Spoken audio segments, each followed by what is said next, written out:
شركة شانجان تعد واحدة من كبرى الشركات الحكومية في الصين، ومش مجرد شركة سيارات عملاقة، دي كيان تكنولوجي ضخم ورائد في صناعة السيارات. من سنتين تقريبا نزلت السوق المصري بعدة موديلات كروس اوفر قوية، ولكن للأسف ما حققوش النجاح اللي كانوا يستحقوه، وده كان بسبب ان توقيت الطرح كان سيء، السوق وقتها كان بايظ والبيع والشراء شبه متوقف والناس مش فاهمة أي حاجة. كمان خدمات الصيانة وقطع الغيار وقتها ما كانتش في أفضل حالاتها بسبب أزمة الاستيراد اللي كلنا عارفينها. لكن الحقيقة ان عربيات شانجان كانت قوية جدا، كانت بتقدم لك كل حاجة ممكن تحتاجها كمستخدم، من تصميم حديث لتكنولوجيا متطورة وتجهيزات مش موجودة في المنافسين. النهارده ومع عودة التصنيع المحلي نقدر نقول ان شانجان رجع بقوة من خلال واحدة من اهم عربيات الموسم، وهي شانجان سي اس 55 بلس، وبسعر مفاجأة حرفيا خلى العربية دي ترند على طول.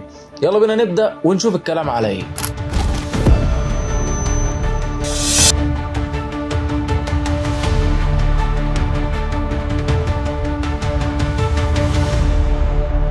السلام عليكم ورحمه الله وبركاته، ازيك عامل ايه؟ يا رب تكون بخير. انا عمرو مجدي، وفي الفيديو ده هنتفرج على شانجان سي اس 55 بلس المجمعه محليا. وقبل ما ابدا الفيديو ما تنساش لايك للفيديو وتشترك في القناه علشان ناس كتير بتتفرج علينا وتمشي من غير ما تتابعنا، وما تنساش تكمل الفيديو للاخر علشان تعرف الخلاصه في العربيه. شانجان سي اس 55 بلس عربيه بتصنف كومباكت كروس اوفر مدمجه، ولكن لما تشوفها هتحسها اكبر من كومباكت. والعربيه متوفره بثلاث فئات اسعارهم في الوقت الحالي 1,050,000 جنيه للفئه الاولى التجميع المحلي، و1,180,000 جنيه للفئه الثانيه التجميع المحلي، و1,410,000 جنيه للتجميع الصيني. التصميم الخارجي في شانجان سي اس 55 بلس بيعكس توجه حديث وراقي، وبيخاطب الناس اللي بتدور على عربيه اس يو في بشكل هجومي وتجهيزات كامله، لكن من غير ما تضحي باللمسه الفاخره.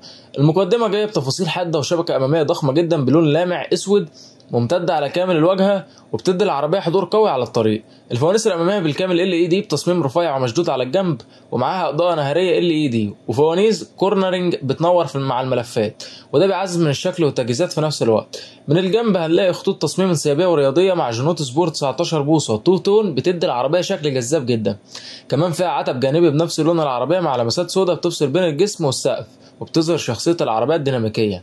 من ورا التصميم مستمر في الخط الهجومي، فوانيس خلفيه LED ممتده بالعرض، وسبويلر خلفي بلمسه رياضيه، وكمان فتحات شكمان ديكوريه بتعزز احساس الفخامه والقوه. كمان العربيه فيها تجهيزات خارجيه زي كاميرا 360 درجه جوده صورتها ممتازه، وحساسات ركن اماميه وخلفيه، ومرايات كهرباء بضم تلقائي، واشارات LED، وفتحه سقف بانوراما ضخمه، وكيلس انتري في باب السواق بس، ودي حاجه غريبه شويه، وفيها تشغيل عن بعد عن طريق المفتاح. اما من جوه شانجان سي اس 55 بلس بتكمل نفس الطابع الهجومي والانيق بتاع الخارج، لكن بلمسه اكتر فخامه وهدوء. الصالون واسع والخطوط التصميميه ناعمه وانسيابيه، كلها بتتوجه ناحيه السائق بطريقه بتخلي كل حاجه في متناول ايدك. الكونسول الوسطي مرتفع شويه وبيفصل السواق عن الراكب، وده بيضيف احساس بالعزل والخصوصيه، وكمان بيزود الاحساس الرياضي شويه. الالوان الداخليه مريحه للعين، والتشطيب العام للتابلو والابواب متقن جدا من غير زحمه او تفاصيل كتير، والتصميم العام بيحاول يخلق توازن بين الفخامه والعمليه، وفي احساس واضح ان في اهتمام بجوده التجميع والتشطيب الداخلي. تجهيزات العربيه كتيره جدا، اولهم شاشه العدادات اللي شكلها شبيه جدا بتاعه البيجو، والطاره المالتي اللي برضه فيها شبه من البيجو، وخامتها حلوه وشكلها رياضي، بس ممكن ما تحبهاش لو انت من الناس اللي بتسوق بايد واحده وتحط ايدها على الطاره من فوق، مش هتبقى عارف تسيطر على العربيه. وعندك شاشه وسطيه استجابتها ممتازه بتدعم اندرويد اوتو وابل كار بلاي، وشاحن وايرلس، وكراسي كهرباء تصميمها رياضي وحلو جدا، ونظام الاوامر الصوتيه، وطقم سماعات بايونير صوته مش بريميوم قوي ولكنه كويس ومرضي. مساحات الركوب في العربيه قدام ممتازه تقدر توصل فيها للوضعيه اللي تريحك، ومساحه الركوب ورا ممتازه مفيش نفق في تيس عالي، والعربيه تاخد 3 افراد مرتاحين. ومساحه التخزين جوه العربيه كويسه، عندك مساحه تخزين في الكونسول كبيره، ومساحه تخزين في التابلو والابواب، ومساحه الشنطه الخلفيه 475 لتر، ودي مش اكبر مساحه في الفئه دي ولكنها مساحه كويسه جدا ومرضيه. العربيه متفوقه في التجهيزات الداخليه والمساحات لانها موجهه للعائله بشكل اكبر. واكتر حاجه ممتعه واهم حاجه في العربيه وهي منظومه الحركه. العربيه دي عليها موتور 4 سلندر 1500 سي سي تربو بيطلع قوه 185 حصان وعزم 300 نيوتن متر، والموتور ده متوصل بفتيس ديول كلاتش 7 سرعات ويت. والعربيه بدافع امام العجلات. ارقام الاداء الفعليه من 0 ل 100 في 8.5 ثانيه.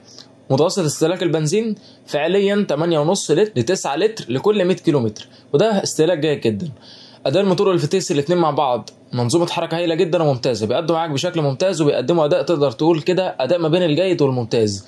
العربيه استجابتها قويه، العزم بيطلع على RPM واطي، سحب العربيه هايل، بيطلع على سرعات بشكل سلس ومرتاح، مش هتحس ان العربيه معجزه معاك باي شكل من الاشكال. نظام التعليق متوازن ما بين الراحه والثبات، والعربيه بتاخد النقر المطبات وعيوب الطريق بشكل مريح، والكرسي داعم جسمك كويس، مش هتحس انك تعبان وانت سايق على المسافات الطويله. ثبات العربيه جيد جدا، المناورات والملفات على السرعات العربيه ماسكه نفسها، بس فيها بادي رول واضح علشان العربيه عاليه ومركز الثقل فيها عالي. العزل الصوتي في العربيه مش احسن حاجه، ياخد 5 من 10. هتسمع صوت الضوضاء وصوت الهواء بدايه من السرعات المتوسطه 80-90، هتسمع صوت تفاعل الكاوتش مع الطريق وصوت العفشه، وعزل صوت الموتور تقدر تقول عليه كويس. تكييف العربيه ممتاز جدا، بيبرد الكابينه في وقت قصير، وتوزيع الهواء فيه حلو. وعندك بس عيب التكييف ان في فتحه ورا مش فتحتين، فالناس اللي ورا هتتخانق على الفتحه دي. وانظمه الامان في العربيه دي ممتازه، العربيه الفئه الاولى فيها 4 ايرباج، ABS نظام منع انغلاق الفرامل، وABD نظام توزيع قوه الفرمله على العجلات، وESP نظام الثبات الالكتروني، وهيل هولد كنترول نظام مساعده طلوع العربيه على المطالع، وهيل ديسنت كنترول نظام مساعده نزول العربيه في المنحدرات، وTPMS نظام مراقبه ضغط الاطارات. والفئه الثانيه بيزيد عليهم فرونت كوليجن وورنينج نظام تحذير من التصادم الامامي، وفي الفئه الثالثه بيزيد معاهم امرجنسي بريك نظام فرامل الطوارئ ومراقبه الحاره المروريه، واكتيف ستيرنج نظام بيظبط العربيه يرجعها في نص الحاره، وادابتيف كروز كنترول نظام مثبت السرعه ذكي وتفاعلي، وهاي بيم اسيست نظام بيتحكم في النور العالي يطفيه لما يكون في حد جاي من قدامك ويشغله بعد كده لو الدنيا المساحه فاتحه. الخلاصه في شانجان CS 55 بلس المجمعه محليا، العربيه دي تعتبر واحده من انجح واقوى الترشيحات في فئتها حاليا. العربيه بتقدم تصميم هجومي يشدك من اول نظره، ومساحات داخليه واسعه، وتجهيزات كتيره تهم المستخدم اليومي والعائله. الاداء كمان ممتاز، موتور 185 حصان وفتيس DC ناعم واستجابته سريعه، والسحب على السرعات ممتاز. اما عن مصاريف التشغيل فمع التصنيع المحلي الوضع بقى افضل بكتير، قطع الغيار بقت متوفره واسعارها بقت معقوله، الصيانه بقت سهله ومش بتحتاج توكيل دايما. فلو انت بتدور على عربيه عائليه مريحه شكلها حلو وتجهيزاتها كتيره ومش هتتعبك في مصاريفها، فشانجان CS 55 بلس ممكن تكون مناسبه ليك جدا، تستاهل تفكر فيها. ولكن لو انت من الناس اللي بتميل للثبات العالي والاداء الرياضي الخشن، ممكن تحس انها ناعمه شويه خصوصا في الملفات او الفرمله المفاجئه. ولكن بشكل عام عربيه متكامله ومناسبه جدا للاستخدام العائلي والسفر والمشاوير اليوميه. وفي الختام شكرا ليك على المتابعه، اتمنى يكون الفيديو عجبكم، ما تنسوش لايك وشير للفيديو وتشتركوا في القناه على يوتيوب، تابعنا علشان يوصل لكم كل جديد، وشكرا لكم على المشاهده، مع السلامه.